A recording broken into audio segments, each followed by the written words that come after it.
Bienvenue aujourd'hui pour parler de Tolkien, l'Atlantide et Númenor. Alors déjà j'espère que cette matinée se passe bien pour vous. On est un peu tôt, il fait un peu prisquet, mais j'espère que vous allez passer un bon moment en ma compagnie. À traverser la Terre du Milieu, mais pas que. Alors pour ceux qui ne me connaissent pas, moi c'est Faustéa, je suis créatrice de contenu sur les réseaux sociaux. Je parle de la Terre du Milieu, Tolkien, sa vie, son œuvre.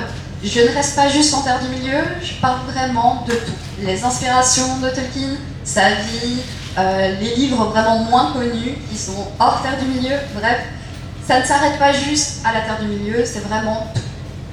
Alors, vous pouvez me retrouver sur des petites vidéos, capsules sur TikTok, Instagram, Facebook. Je suis aussi en live en moyenne 4 fois par semaine sur Twitch, donc en direct, où vous pouvez interagir avec moi. D'ailleurs, c'est un très bon moyen de venir me poser vos questions. Au moins, je peux interagir en direct avec vous. Et je suis entourée de ma collection de plus de 300 ouvrages de Tolkien ou sur Tolkien. Donc c'est facile pour moi de pouvoir vous montrer mes livres et vous indiquer vers quelle édition aller pour votre découverte de la Terre du Milieu. Je suis aussi co-créatrice de la chaîne Les Échos d'Imladris sur YouTube. Co-créatrice parce que mon binôme de création de contenu est juste là, c'est Elrohir. Hein. Sans Elrohir, je ne serais pas là en train de vous parler aujourd'hui. Donc voilà, ça c'est un petit aperçu de moi et de ce que je fais. Vous l'avez compris, Tolkien c'est ma passion et c'est voilà, mon oxygène actuellement. Alors, pendant la conférence, je vais peut-être avoir des mots un peu spéciaux. Je suis belge, donc voilà, je vais sans doute dire 70 ou 90, par exemple. Voilà, j'espère que ça ne vous dérangera pas. Et surtout, je risque d'avoir des prononciations qui changent d'habituellement, puisque par exemple, je dis Sauron à la place de Sauron, ou je fais Númenor à la place de Numénor. Voilà. C'est le genre de ou Isildur. Voilà. Donc ne vous en faites pas, c'est totalement normal. C'est comme ça que Tolkien a demandé qu'on prononce les noms elfiques. Hein, c'est noté dans les appendices du Seigneur des Anneaux, donc je n'essaie pas de prononcer à l'anglaise. Je prononce l'elfique comme demandé par Tolkien, enfin indiqué par Tolkien dans les appendices du Seigneur des Anneaux. Bref, si vous êtes là aujourd'hui, c'est pour qu'on parle justement de l'Atlantide. Je vais vous demander un petit effort avant qu'on plonge dedans. Je vais devoir vous donner une vision d'ensemble des œuvres de Tolkien. Parce que très souvent, les gens en général, moi je ne pense pas que ce soit le cas d'une grande majorité d'entre vous, mais certaines personnes, quand on parle de la Terre du Milieu, pensent qu'il y a le Seigneur des Anneaux et le Hobbit. Sauf qu'il y a vraiment beaucoup plus d'œuvres de Tolkien qu'on pourrait le penser. Déjà de son vivant, Tolkien, donc il naît en 1892 et meurt en 1973. De son vivant, voilà les 3 ouvrages qui vont sortir. Le Seigneur des Anneaux en 54-55. Bon, d'abord c'était le Hobbit en 37. Et puis il y a le recueil de poésie Les Aventures de Tom Bombadil qui sort en 62. Parce que ici, vous avez lu ces livres-là? Oui? En grande majorité apparemment. C'est bien. Donc ça, c'est les livres du vivant de Tolkien. Sauf que Tolkien meurt en 73, laisse des centaines de caisses à son fils Christopher Tolkien, qu'il a nommé exécuteur littéraire dans son testament, que vous pouvez d'ailleurs retrouver facilement sur internet. Dans son testament, son fils, donc Christopher Tolkien, est amené à faire ce qu'il veut des centaines de brouillons de son père. Et Christopher Tolkien, dans sa grande bonté d'âme, a décidé de nous éditer les textes de Tolkien, sauf qu'il y a des versions, plein de versions différentes de plein de textes. Et c'est ainsi que 4 ans après le décès de son père, Christopher Tolkien nous édite le Silmarillion. Qui a lu ici le Silmarillion? Ah ouais, quand même. Ah, je vais aller plus ou moins, mais c'est pas un ouvrage évident, mais je salue l'effort d'avoir essayé. Donc, on a le Silmarillion, et peut-être que vous connaissez aussi Contes et légendes d'inachevés, qui regroupe des textes que Christopher Tolkien aurait voulu mettre dans le Silmarillion, mais qu'il n'a pas pu, tout simplement. Sauf que, je vous disais des centaines de caisses, avec le Silmarillion et Contes et légendes d'inachevés, il y avait encore plein d'autres textes. Merci beaucoup. Christopher Tolkien va alors nous éditer ce qu'on appelle les Homo Homi, l'histoire de la Terre du Milieu en 12 volumes. Voilà, donc si vous voulez plonger encore plus dans la Terre du Milieu, vous avez 12 volumes qui vous attendent. Malheureusement, il n'y a que les 5 premiers qui sont traduits en français. On attend la traduction des 7 autres. Hein. C'est pas prévu pour tout de suite, hein, ça prend du temps. Il y a des problèmes pour le moment en francophonie pour l'édition des livres, mais c'est pas que. Il n'y a pas que ces textes-là, on peut trouver d'autres ouvrages de la Terre du Milieu, puisque Christopher Tolkien a passé le flambeau à d'autres spécialistes. Et c'est comme ça qu'on a des livres comme Nature of Middle-earth ou même l'histoire du Hobbit. Ouvrage incroyable, c'est une brique monumentale de plus de 900 pages qui vous parle de toute l'histoire du Hobbit, c'est incroyable. Ensuite, Tolkien, pour ceux qui ne le sauraient pas, il était philologue et linguiste spécialisé dans les langues germaniques. Donc, vieil anglais, moyen anglais, gaélique, enfin, toutes ces langues-là. Le norrois, il avait une passion pour l'islandais. Bref, il a vraiment un dada. C'est les langues médiévales, mais pas que. C'est un analyste aussi littéraire. Donc, on a ses essais universitaires. Il a fait du conte de fées, qui est un texte qui permet, si vous voulez, de voir la fonction du conte de fées. On a toutes ces lettres, enfin, en tout cas une partie des lettres qui ont été choisies pour l'édition. Tolkien, il a aussi écrit des romans en dehors de la Terre du Milieu, des romans à l'intention de ses enfants, comme Roverandom ou Monsieur Merveille.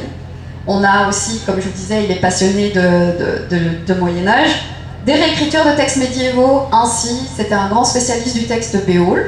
Mais aussi, il a fait des réécritures de textes comme Le Roi Arthur ou même Sir Gawain et le Chevalier Vert. Sigurd et Gudrun y sont passés, Kullervo pour ceux qui connaîtraient. Et on a aussi plein de textes de linguistique.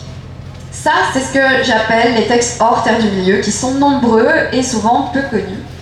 Et j'en profite aussi pour vous dire qu'un aspect chez Tolkien qui n'est pas du tout connu, c'est sa qualité d'artiste. Il était aussi artiste, illustrateur, il a fait plein d'aquarelles, plein de croquis. En fait, il a souvent accompagné ses réflexions d'ouvrages avec des dessins. C'est ainsi que si vous vous renseignez, et c'est vraiment ce que je vous invite à faire, par exemple, on peut trouver sur des brouillons du Seigneur des Anneaux, des dessins, par exemple, de l'antre d'Arachné, en plein milieu d'un chapitre. Voilà. Ça, c'était la vision d'ensemble des œuvres de Tolkien. Est-ce que quelqu'un a déjà une question par rapport à ça, ou c'était quand même relativement clair? Ça va. Donc, Seigneur des Anneaux, Hobbit, aventure de Tom Bombadil, du vivant de Tolkien, puis c'est son fils qui prend la relève pendant longtemps, avec notamment le Silmarillion, mais surtout les 12 volumes de l'histoire de la Terre du Milieu, parce que c'est là-dedans qu'on va aller aujourd'hui, principalement, pour parler de l'Atlantide. Alors, si vous connaissez le légendaire de Tolkien, ou même si vous avez seulement vu les films, même dans les films, en tout cas dans la version longue, Éowyn demande, parle à Aragorn, et elle lui dit « Oh, vous êtes l'un des Dunedain, vous êtes un descendant de Númenor. » Alors, est-ce qu'ici tout le monde connaît Númenor? Oui. Des gens qui ne connaissent pas du tout? Il va y avoir une petite explication, mais je vois que, à part apparemment vous, donc c'est très bien, je parle à un public pas trop néophyte. Mais donc c'est bien. Donc voilà, vous avez normalement entendu parler de l'île de Númenor. Malheureusement, c'est une île qui va avoir un destin tragique, une île qui appartient aux hommes, et c'est un destin qui n'est pas sans rappeler justement l'Atlantide. D'ailleurs, Tolkien le disait dans une de ses lettres, Númenor est ma version modifiée du mythe de l'Atlantide et son adaptation à l'ensemble de ma mythologie. Alors, bon, l'Atlantide, vous savez, le destin tragique qui l'attend, cette île qui finit engloutie. Voilà, gros spoil aussi pour la série, excusez-moi, mais Númenor va finir englouti, voilà. C'est comme ça. Pour remettre un petit peu de contexte par rapport à Númenor, l'île, parce qu'il y a sa naissance et sa destruction, ça a lieu bien avant Le Seigneur des Anneaux. Donc, vite fait, imaginez une frise chronologique ici. On a le commencement du monde, là, voilà, le monde est créé avec le chant des dieux, etc. Hop, hop, hop, hop, hop, on avance, pouf, premier âge, l'éveil des elfes. C'est-à-dire que les elfes se réveillent, oui, ils s'éveillent, c'est comme ça. Les elfes s'éveillent en terre du milieu, voilà. Il y a les événements qui avancent. Hop, la grande guerre contre le dieu du mal est gagnée. Pouf, la fin du premier âge. On arrive au début du deuxième âge. Et Númenor arrive là. C'est-à-dire qu'à la fin du premier âge, si vous voulez, je vous parlais de la guerre contre le grand dieu du mal, ben les hommes ont participé. Et les hommes qui ont participé à la défaite de ce dieu du mal ont été récompensés. Récompensés d'une île incroyable. Ils ont été récompensés aussi d'une plus grande force, d'une plus grande sagesse, mais aussi d'une plus longue durée de vie. Pour voir les Núménoréens comme des surhommes, vraiment. Et ces hommes, donc, ont été récompensés d'une île en forme d'étoile qui s'appelle Númenor. Nous sommes au début du deuxième âge, et Númenor est là. Et si vous voulez, ça continue pendant plus ou moins 3400 ans, la fin du deuxième âge. L'île de Númenor est détruite un peu avant la fin du deuxième âge. La fin du deuxième âge, c'est le prologue du Seigneur des Anneaux, la bataille de la dernière alliance, là où vous voyez Elendil, Sauron, le doigt coupé, tout ça. Et puis, une fois que c'est ça, en route pour le troisième âge, jusque les événements du Hobbit, Seigneur des Anneaux, défaite de Sauron, fin du troisième âge, et le quatrième âge où Tolkien a donné très peu d'informations. Vous voyez, quand on reprend la chronologie, le deuxième âge, c'est quasiment la naissance et le déclin de Númenor. C'est un âge des hommes qui est malheureusement mené vers leur chute. C'est bon ? C'est compréhensible là ? Donc vraiment, Númenor se passe un peu plus de 3000 ans avant le Seigneur des Anneaux.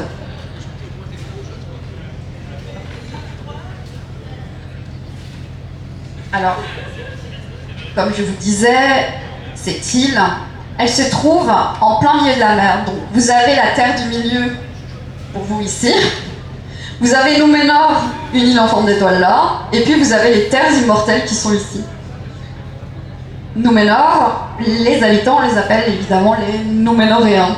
Et c'est des hommes, comme je vous disais, très spéciaux, puisqu'ils sont plus forts, plus sages, avec une durée de vie allongée que la plupart des hommes ordinaires, puisqu'ils ont été récompensés. En fait, le premier roi de Númenor, vous le connaissez potentiellement sans le connaître, puisqu'il s'agit du frère jumeau d'Elrond. Donc Elrond a un frère jumeau qui s'appelle Elros. Et comme dans les films, vous voyez, Arwen, elle peut choisir le destin humain ou le destin des elfes. Dans les livres aussi. Et en fait, son père, Elrond et son oncle, Elros, ils ont pu choisir aussi, eux, leur destin. Elrond a choisi la vie des elfes, alors que son frère a choisi la vie des hommes. Et c'est ainsi qu'Elros est devenu le premier roi de Númenor. Donc oui, Arwen et Aragorn sont de très lointains cousins. Voilà. Vraiment, il y a prescription, il y a plus de 50 générations. Ça fait pas comme dans Game of Thrones, hein, ça va. Alors, ce qui va se passer, c'est que durant plusieurs siècles, les Núménoréens, au-delà d'être, comme je vous disais, bénis de plein de choses, ils vont développer plein de compétences.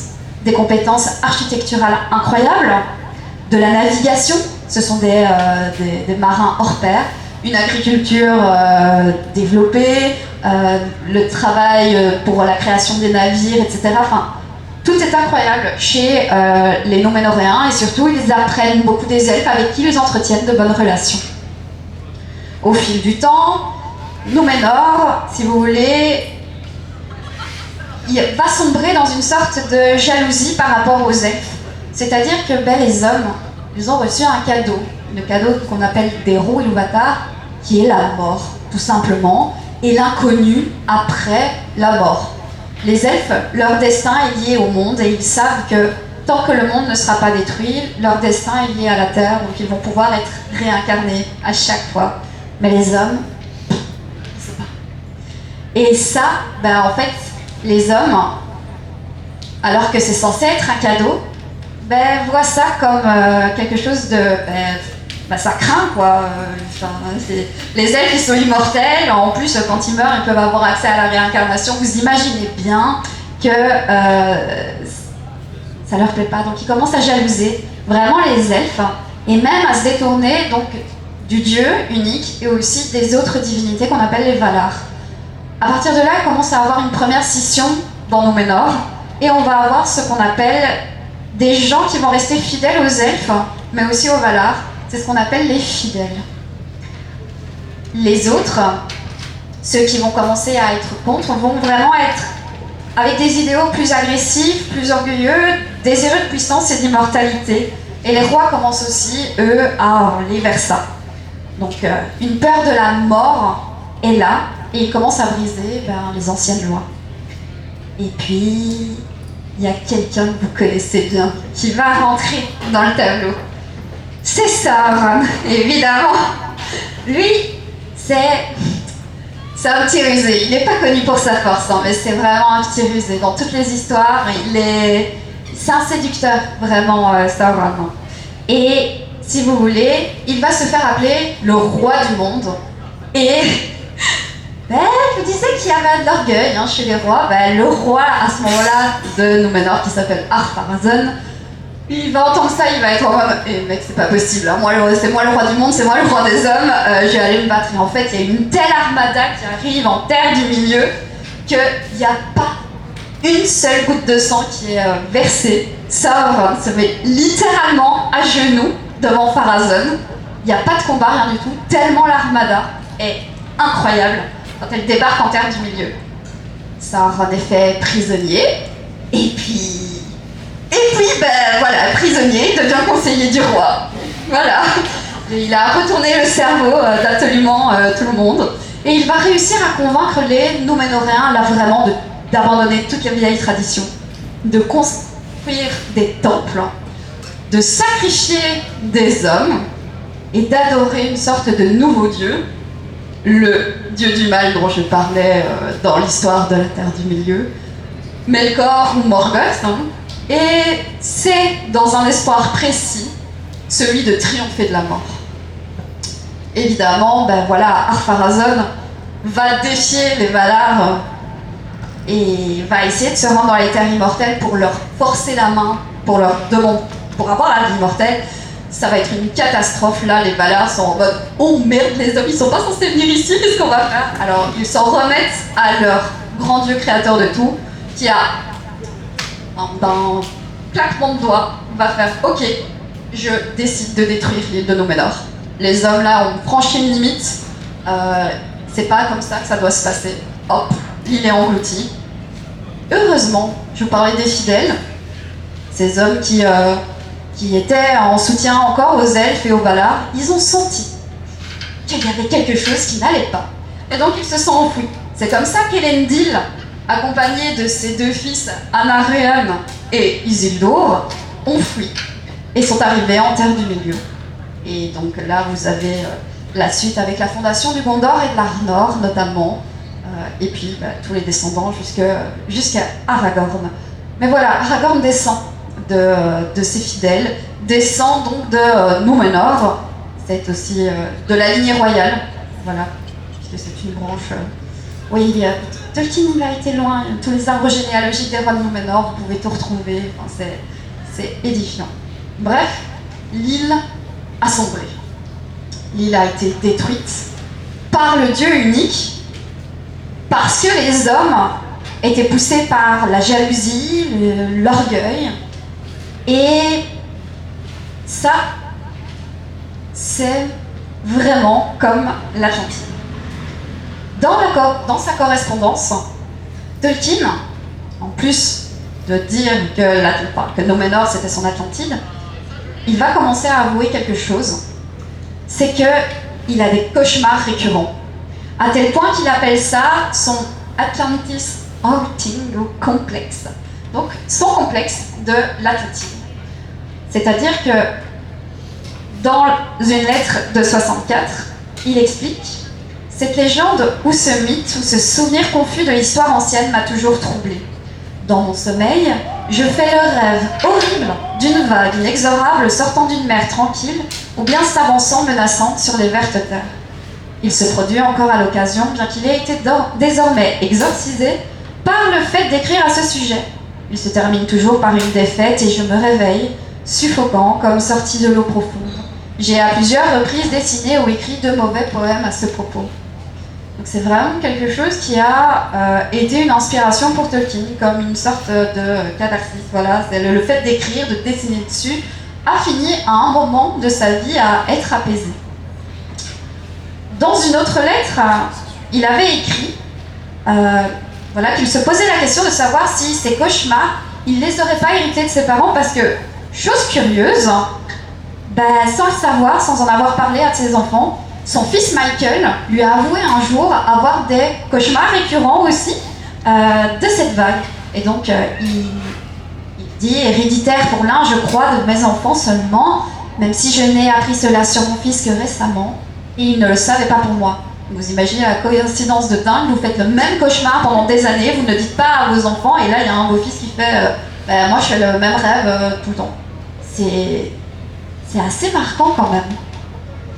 Dans cette lettre, il exprime toujours aussi ce côté récurrent de ce rêve qu'il a légué. Peut-être que certains lecteurs du Seigneur des Anneaux, si vous vous rappelez, il y a un personnage qui a ce rêve. Est-ce que quelqu'un sait qui a un rêve d'une vague de manière régulière dans le Seigneur des Anneaux? Faramir. Oui, c'est ça. C'est exactement, c'est Faramir. Voilà, c'est Faramir qui fait ce rêve. Alors, Tolkien exprime ceci. Je ne crois pas avoir refait ce rêve depuis que j'ai écrit le texte qui s'appelle La chute de Númenor, la dernière légende des premiers et deuxième âges. Attention, le texte de La chute de Númenor n'a rien à voir avec le livre The Fall of Númenor qui est sorti en 2020, je crois, édité par Brian Sibley. Tolkien a vraiment un texte qui s'appelle La chute de Númenor, qui n'est pas à confondre donc avec ce livre-là. Donc, le rêve a fini par revenir, malgré cette extériorisation qu'il avait réussi à avoir en écrivant dessus. Le rêve, enfin le cauchemar, a fini par revenir chez Tolkien. Alors, je parle de l'Atlantide depuis tout à l'heure, mais qu'est-ce que c'est exactement? Et j'avais besoin de vous donner l'histoire de Númenor pour réellement vous puissiez faire le parallèle entre les deux. Donc l'histoire de l'Atlantide, elle nous est contée dans deux dialogues de Platon, exactement, le Critias et le Timée ou Timaeus, comme vous voulez. Donc cette histoire viendrait d'un certain Solon qui tiendrait ses confidences d'un prêtre égyptien, où la puissante île de l'Atlantide fut battue dans ses tentatives d'expansion par la Grèce et l'Égypte, mais peu de temps après, de violents tremblements de terre, des terribles inondations ont éclaté en l'espace d'une journée, l'Atlantide, disparut dans les profondeurs de la mer. Dans Critias, Platon va nous offrir des explications sur la civilisation même de l'île, et le récit se termine par Zeus qui décide que le peuple de l'Atlantide doit juste être détruit à cause de son orgueil, son désir d'expansion. Ça vous rappelle pas quelque chose juste avant? Voilà. Tolkien a fait évoluer sa mythologie toute sa vie, vraiment toute sa vie. Dans les premières versions du Silmarillion, la plupart du temps que vous pouvez retrouver dans l'histoire de la Terre du Milieu, en fait ça s'arrêtait à la défaite du dieu du mal, donc à la fin du premier âge. Ça s'arrêtait là. Et puis dans les années 36-37, il entreprend d'agrandir son légendaire avec un deuxième âge, et qui avait pour conception centrale l'île de Númenor, une sorte de nouvelle Atlantide. Et si vous voulez, là, c'est pas venu d'un coup comme ça. Il y a eu un événement qui a fait qu'il a décidé de commencer à parler de l'île de Númenor. Peut-être que certains d'entre vous ont entendu parler d'un défi entre Tolkien et un autre auteur de fantasy très connu. Lewis. Exactement, Lewis, l'auteur de Narnia, parce que oui, C.S. Lewis et Tolkien étaient professeurs tous les deux à Oxford, passionnés d'islandais, Leur amitié a commencé tous les deux, hein, au début ils s'appréciaient pas trop, et puis un jour il a suffi qu'au détour d'une conversation ils se rendent compte qu'ils aiment la mythologie scandinave, et que pire, ils aiment l'Islandais tous les deux, pour que l'un regarde l'autre en disant « Quoi, toi aussi ?» Et c'était parti. Ils sont devenus super amis, au point où ils ont fait un club d'amoureux de l'Islandais. Vraiment. C'est assez drôle à voir le début de leur amitié. Tolkien écrit: lorsque C.S. Lewis et moi avons tiré au sort et qu'il fut décidé qu'il écrirait un voyage dans l'espace et moi un voyage dans le temps. Voilà, ça c'est leur défi. L'un devait écrire sur le temps et l'autre sur l'espace. Donc Tolkien a eu le voyage dans le temps. Il a commencé un livre avorté, un voyage dans le temps censé s'achever avec la submersion de l'Atlantide, à laquelle devait assister mon héros. L'Atlantide devait s'appeler Númenor, le pays de l'Ouest. Donc oui, c'est un défi entre C.S. Lewis, l'auteur de Narnia, et l'auteur du Seigneur des Anneaux, qui a fait que Númenor a été écrit. Ce livre avorté, vous pouvez le retrouver dans le volume 5 de l'Histoire de la Terre du Milieu. C'est La Route perdue. Peut-être que ça vous dit quelque chose, hein, ce livre-là de Tolkien. Mais lorsque Tolkien écrit, la plupart du temps, il aime bien garder des sortes de chronologies, un plan d'attaque, des annales, pour avoir les points centraux. Ça, il l'a fait de manière régulière. Vous pouvez tout retrouver, encore une fois, hein, dans l'Histoire de la Terre du Milieu. Et il a fait ça pour son deuxième âge. C'est ce qu'on appelle donc la chute de Númenor, Fall of Númenor, encore une fois, à ne pas confondre avec le livre. Et quand on regarde cette frise chronologique de la chute de Númenor, il y a des similitudes entre Platon et l'histoire de cette île. L'engloutissement, bien évidemment, mais aussi un peuple de marins puissants étant arrivé au moment où ils cherchaient une domination. Donc, dans le texte, Tolkien écrit: « Il y eut des inondations et une grande confusion d'eau, et les mers couvrirent ce qui jadis était émergé, et les terres s'exondèrent là où les mers avaient été profondes. Ainsi donc, l'air lourd se répandut sur toute la surface de la terre à cette époque, au-dessus des eaux, et les sources de toutes les eaux furent isolées des étoiles.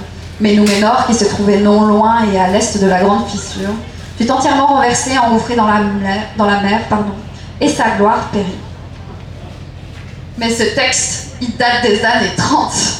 Et évidemment, Tolkien, comme je vous disais, a travaillé toute sa vie sur ces textes. C'est ainsi qu'en 45-46, Tolkien va nous écrire une autre version qui s'appelle The Drowning of Anadune, c'est-à-dire l'engloutissement d'Anadune, texte que vous pouvez retrouver dans le texte, voilà, le livre le plus important de cette conférence, qui est le volume 9 de l'Histoire de la Terre du Milieu, qui s'appelle La défaite de Sauron. Donc Sauron Defeated. Et dans ce texte, donc l'engloutissement d'Anadune, Tolkien rajoute un élément important: l'avertissement au roi de ne pas mener ses plans d'invasion. Justement, il nous dit: la terre trembla sous leurs pieds, un grondement souterrain se mêla au rugissement de la mer, et la fumée apparut au sommet du Meneltarma, la montagne sacrée au centre de Númenor, et de la destruction de Númenor, enfin la vague, montante, verte et froide, couronnée d'écume, emporta dans son sein Ar-Zimraïl la reine. Ar-Zimraïl, c'est Myriel, pour ceux qui la connaîtraient.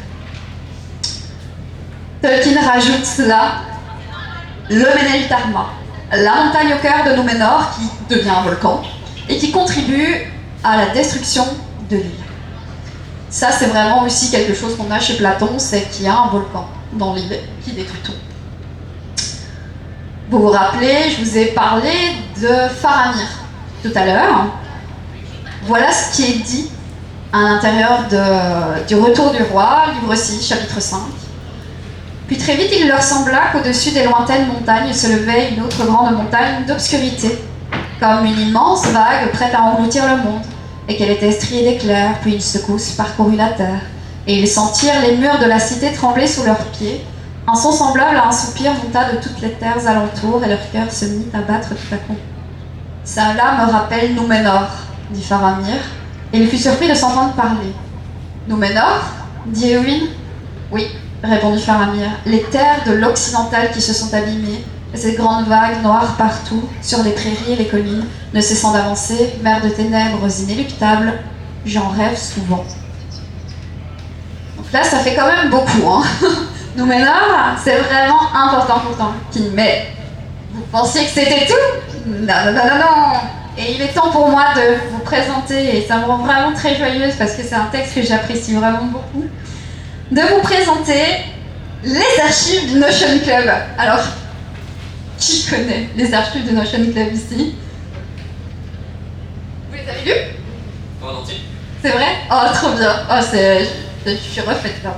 Les archives du Notion Club, c'est le titre d'un roman abandonné par Tolkien. En soi, c'est un brouillon, c'est un premier test. C'est pas dingue au niveau de l'écriture, mais c'est tellement intéressant dans sa vie.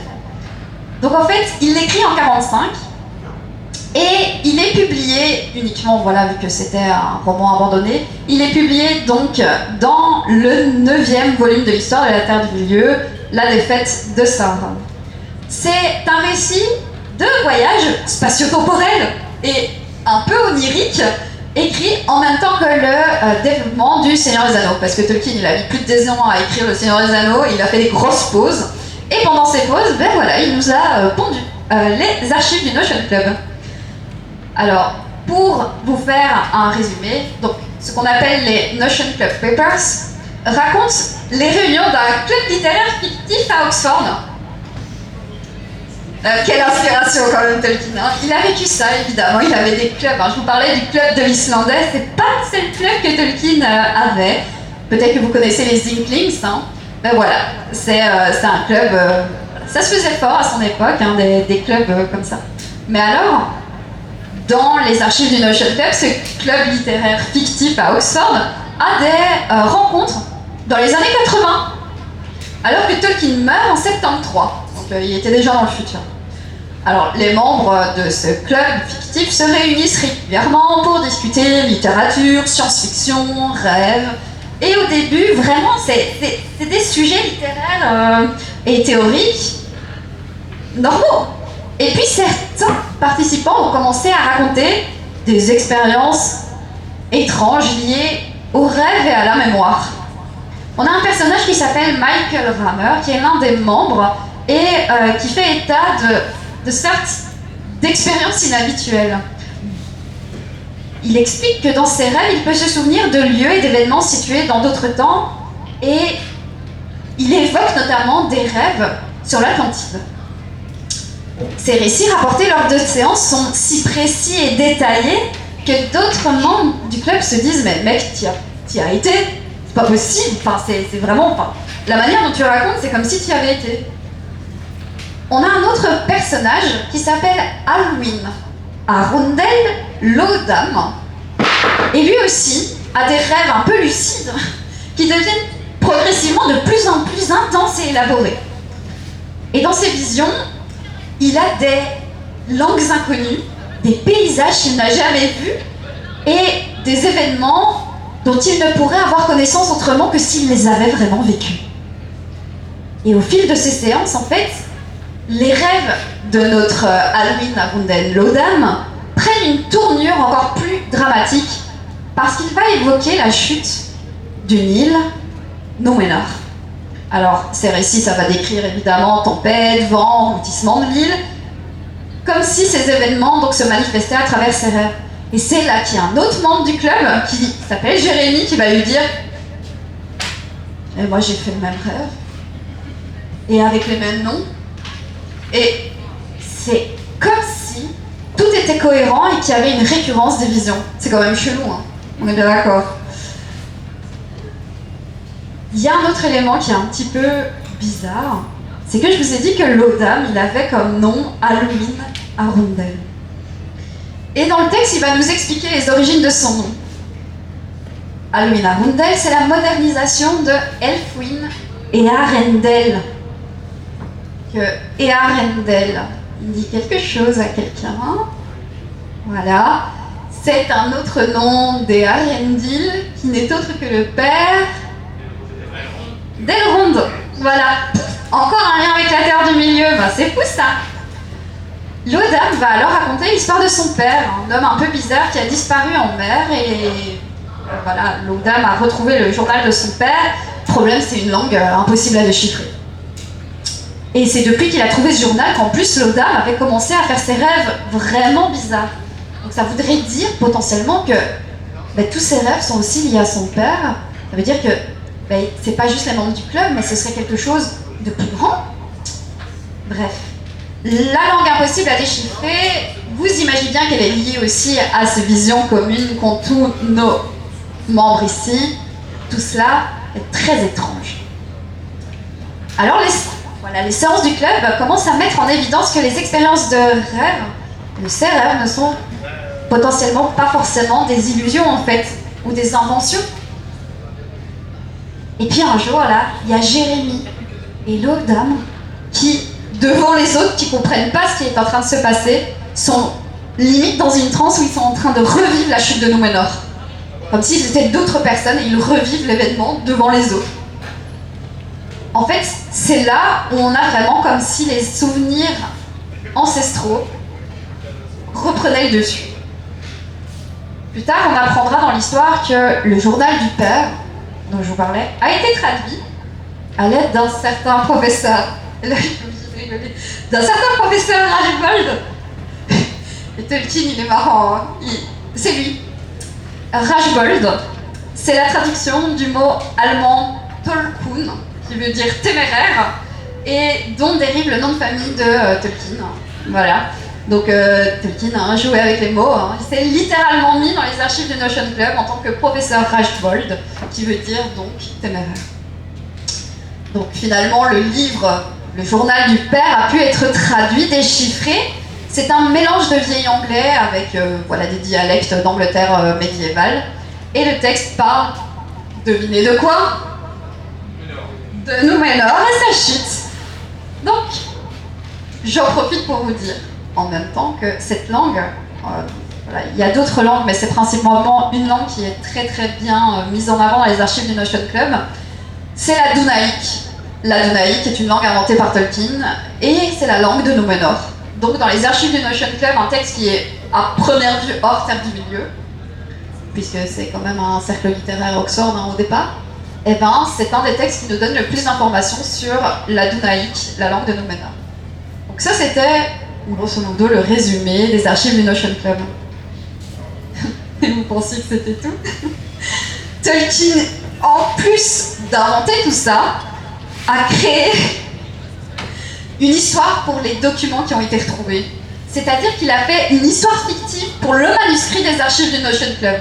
Alors je vous donne pas tous les détails, mais en gros les séances ont eu lieu entre les années 70 et 80. C'est un mec en 2012 qui va retrouver les manuscrits, etc.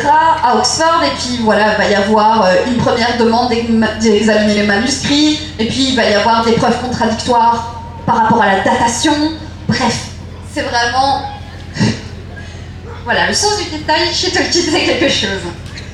Et il y a une coïncidence de dingue, c'est que dans les archives du Notion Club, il y a une terrible tempête qui a lieu pendant une des séances.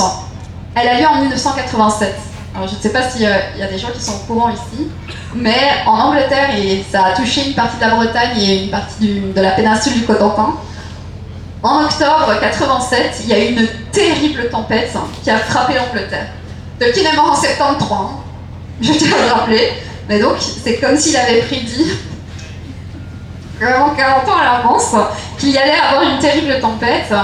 Donc j'ai poussé le vice à vous dire que les rafales de vent allaient jusqu'à 217 km/h quand même. Hein. Et malheureusement, 22 personnes sont décédées au suite de cette grosse tempête. Ça, c'est les archives du Notion Club, un texte bien énigmatique, comme vous pouvez le voir, complètement méconnu, mais qui est assez lié à la Terre du Milieu. Alors, il existe d'autres textes de vagues chez Tolkien, parce que c'est pas tout. Hein. J'ai pas tout mis, comme le poème par exemple Les cornes d'Ylmir. Ylmir, c'est l'ancien nom d'Ulmo, la sorte de Poséidon de Tolkien. Je vous disais qu'il était artiste et illustrateur. Encore une fois, hein, on a des dessins qu'on peut retrouver à ce niveau-là. Si j'avais eu de quoi, j'aurais pu vous montrer, mais vous voyez, je ne je ne peux pas vous montrer malheureusement. Mais n'hésitez pas en tout cas à aller vous renseigner sur le sujet. Donc si vous voulez, l'Atlantide et par extension la chute de Númenor, ça a toujours été un sujet, non pas de cœur, mais un sujet d'extériorisation de ces cauchemars. Et on l'a vu ici, tout au long de la conférence, que Tolkien finit toujours par lier la Terre du Milieu à notre univers. Pour ceux qui étaient là hier, j'ai fait une conférence sur les créatures marines. Et mon but, c'était d'essayer de vous montrer comment Tolkien liait des textes qui n'avaient rien à voir avec la Terre du Milieu, qu'il avait écrit bien avant, comment il arrivait à les lier finalement à la Terre du Milieu. Et bien ici, le lien, il est tout autre. C'est la Terre du Milieu qui vient s'ancrer dans notre monde comme une mémoire ancienne et antique. Comme l'Atlantide l'est pour nous actuellement. Ce rappel à l'Antiquité, à nos mythes fondateurs de Tolkien et ses récits, des œuvres qui résonnent en nous avec, que ce soit leurs thèmes, leurs histoires, les personnages, et que ce soit dans ce que nous souhaitons y voir ou découvrir, l'œuvre, elle nous parle. En fait, Tolkien, c'est un peu une perspective universelle et humaine, ancrée sur les traditions européennes, qu'elles soient grecques, scandinaves ou anglo-saxonnes. C'est une œuvre qui résonne en nous sur ce que nous sommes et qui résonne alors avec chacun d'entre vous ici. Je vous remercie d'avoir écouté.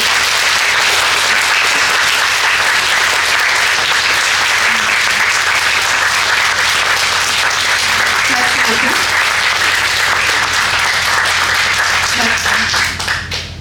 On va passer aux questions, si certains ont des questions par rapport à... Ça peut être par rapport à la conférence, par rapport à celle d'hier, on ne sait jamais, hein, pour ceux que je revois ici. Et aussi, ça peut être par rapport à la Terre du Milieu en général, hein, un mystère ou autre, hein, n'importe quoi. Donc j'ai vu déjà deux questions. Vas-y. Moi, c'est par rapport au personnage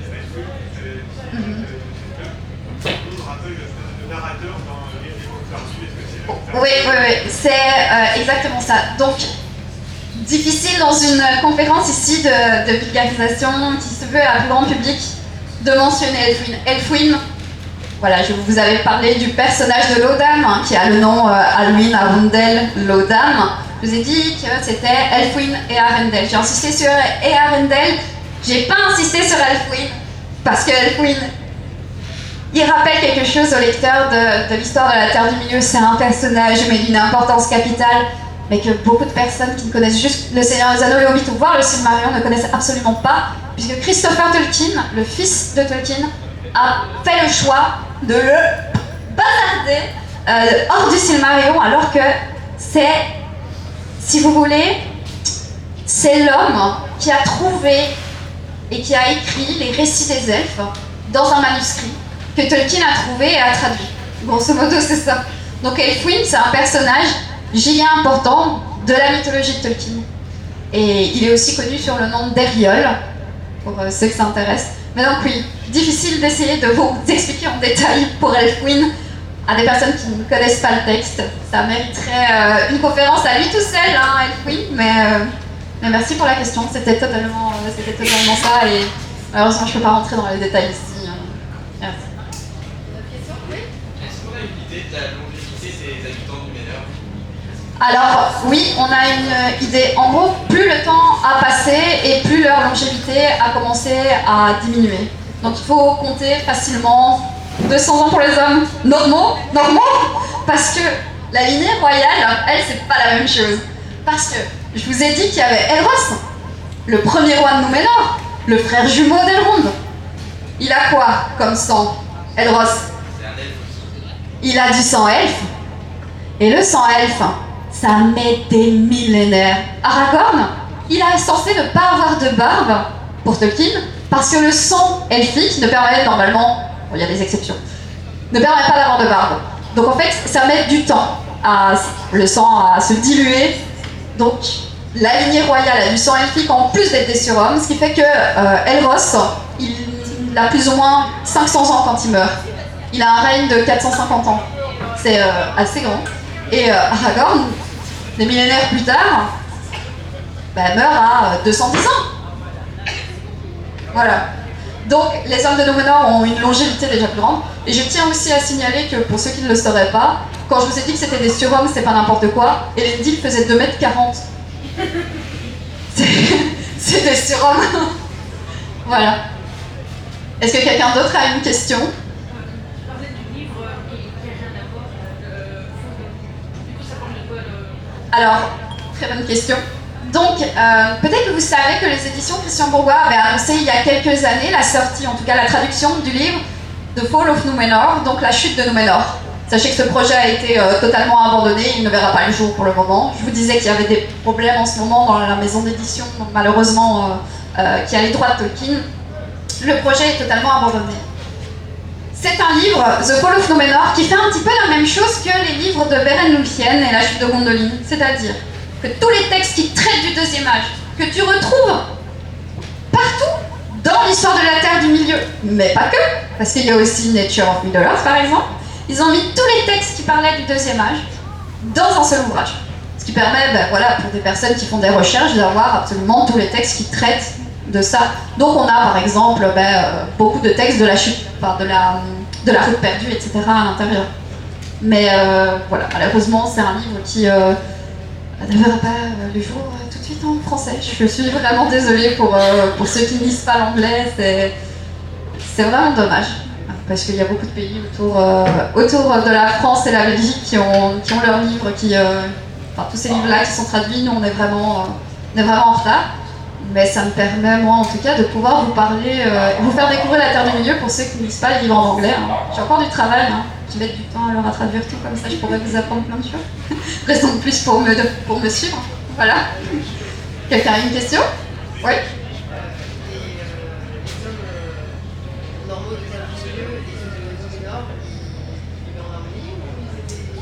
Alors, au départ, c'était pas vraiment, ils vivaient pas vraiment l'harmonie. En gros, ce qui s'est passé, c'est que Númenor a commencé à arriver en Terre du Milieu, et au départ, ça allait, ils ont mis des ports, etc. C'est une très très bonne question. Ce qui s'est passé petit à petit, c'est que quand ils ont commencé à viriller un petit peu, quand je disais cette regard et cette domination, c'était notamment par rapport aux, je suis vraiment désolée du terme, sous-hommes de Terre du Milieu. Il y a vraiment eu cet instinct, à tel point qu'il y a une sorte de conquête. Faut pas voir Elendil, Isildur comme juste des gens bien. Ils arrivent en Terre du Milieu et ils vont prendre des terres qui leur appartiennent littéralement pas. Et il y avait des personnes qui habitaient sur ces terres. Donc, ça ne se passe pas forcément super bien au premier abord. Et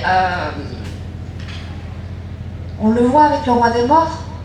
Le roi des morts, c'est un homme, un sous-homme qui a prêté allégeance à Isildur, mais qui avait reçu l'influence de Sauron, c'est pour ça qu'il le trahit.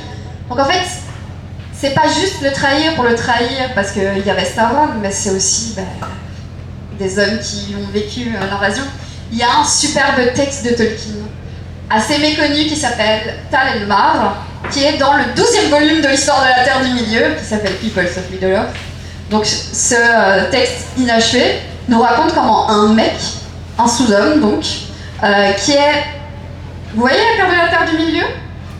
On a la comté qui est ici, et vous avez là, à l'ouest, vous avez là une partie de terre qui est juste à côté du Rohan et d'Isengard. Cette plaine-là, c'était une immense forêt avant, et les Núménoréens sont venus couper le bois. Et ça raconte en fait comment les hommes qui habitaient là ont vu les Núménoréens arriver, mais comme des envahisseurs. Et ça, c'est un regard de Tolkien où, justement, il nous montre que les Núménoréens ne sont pas des hommes gentils, tout simplement. Vraiment, quoi. Et c'est un texte qui est assez court, Tal el-Mar, pour ceux que ça intéresserait. Quelqu'un a une autre question? Oui.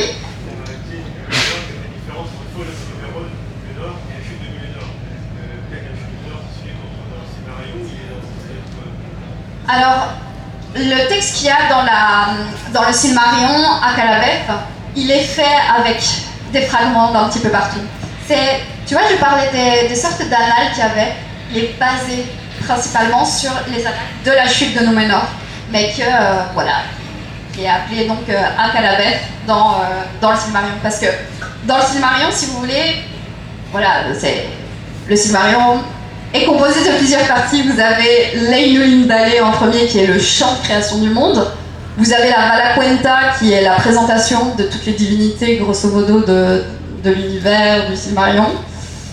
Puis vous avez la Quenta Silmarillion, qui s'étend sur une vingtaine de chapitres. Ensuite, vous avez Akallabeth, qui est le récit de la chute de Númenor, pour terminer avec le chapitre qui s'appelle Des Anneaux de pouvoir et du troisième âge. Donc théoriquement, le Silmarillion, vraiment à proprement parler, c'est la Quenta Silmarillion qui se trouve entre deux autres récits, mais que Christopher Tolkien a mis pour avoir une vision globale de l'histoire de la Terre du Milieu. Voilà. Est-ce que quelqu'un a une autre question? Oui? Ton personnage préféré dans les films et livres? Alors moi j'ai commencé dans les films. Boromir. Voilà, j'ai l'arbre du Gondor tatoué dans mon dos. Hein. Je suis une Gondorienne, moi, pure dans l'âme. Donc ouais, Boromir un milliard de fois. Dans l'œuvre, là c'est un petit peu plus technique. Mon personnage préféré, c'est Finrod Felagund, un des frères de Galadriel. Je suis quelqu'un qui aime bien les sortes de paladins vertueux, par un goût de justice, avec de belles valeurs, celui qui va jamais, qui va faire tout ce qu'il doit faire, ce qui doit être fait, parce qu'il a le sens de la justice. Et voilà, ça c'est Finrod. C'est pour ça que c'est mon personnage préféré. Mais il est suivi de près par un personnage que vous connaissez peut-être parce qu'il n'est pas nommé dans le Seigneur des Anneaux, dans les films. En tout cas, on le voit vite fait, c'est Círdan. Alors, est-ce que certains d'entre vous connaissent Círdan? Oui, c'est le Seigneur des Havres Gris. C'est un elfe. C'est lui qui offre Narya, l'anneau de feu à Gandalf. Voilà, il possédait Narya, il l'a offert à Gandalf en le voyant débarquer au Havre Gris, il s'est fait « Oh putain, lui je sens qu'il a un grand truc à faire, il a une aura là, ouf, je vais lui donner un anneau de pouvoir, ça va l'aider pour sa quête. » C'est vraiment ce qui s'est passé. Círdan, c'est l'elfe le plus âgé de l'histoire de la Terre du Milieu, en Terre du Milieu. Il n'a jamais quitté la Terre du Milieu. Pendant le Seigneur des Anneaux, il a au moins 11 000 ans, pour le dire. Il est tellement vieux qu'il a de la barbe. Je vous disais tout à l'heure, normalement, avec le sang des elfes, Aragorn ne devrait pas avoir de barbe. Círdan est une de ces exceptions. Et Círdan, si vous voulez, depuis le début de l'histoire de la Terre du Milieu jusqu'à la fin du Seigneur des Anneaux, il est quasiment tout le temps là. Mais en toile de fond, il est là dans les batailles, il est là, il sauve, et Arendil, il élève Gil-galad. Círdan, il est là, en fait, il est toujours là. C'est un meuble de la Terre du Milieu, mais peut-être quand on se rend compte de son influence, c'est un personnage tellement intéressant. Donc ouais, Finrod et Círdan. Bon.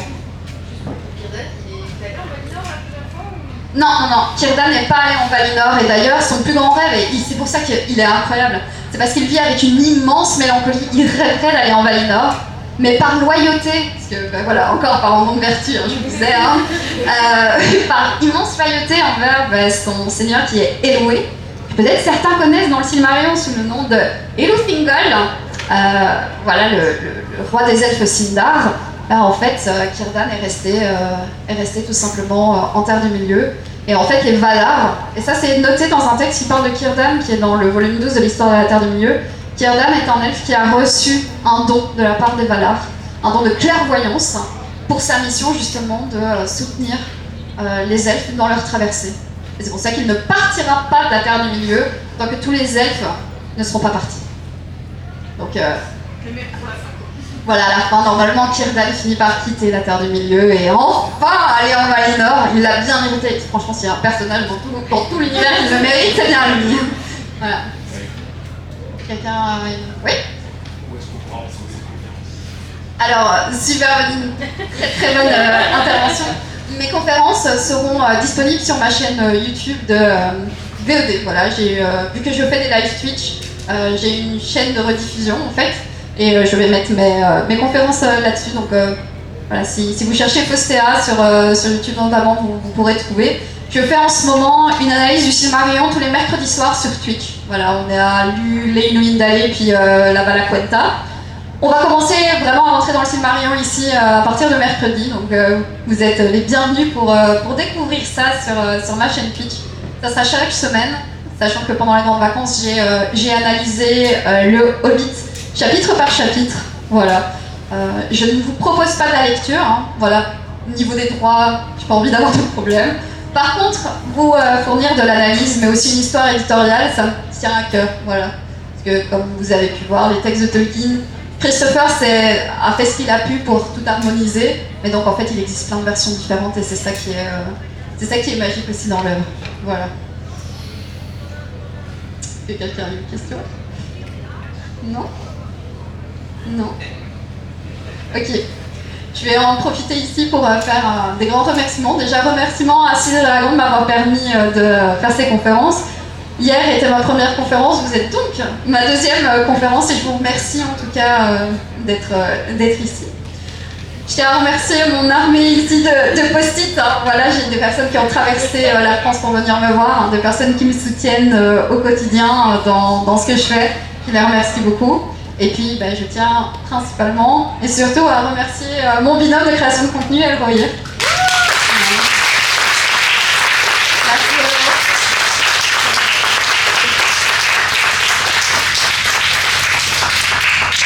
Et puis là, je ne peux que vous inviter à me suivre sur mes différents réseaux. On va continuer les capsules d'informations autour de la Terre du Milieu, autour de Tolkien. Voilà.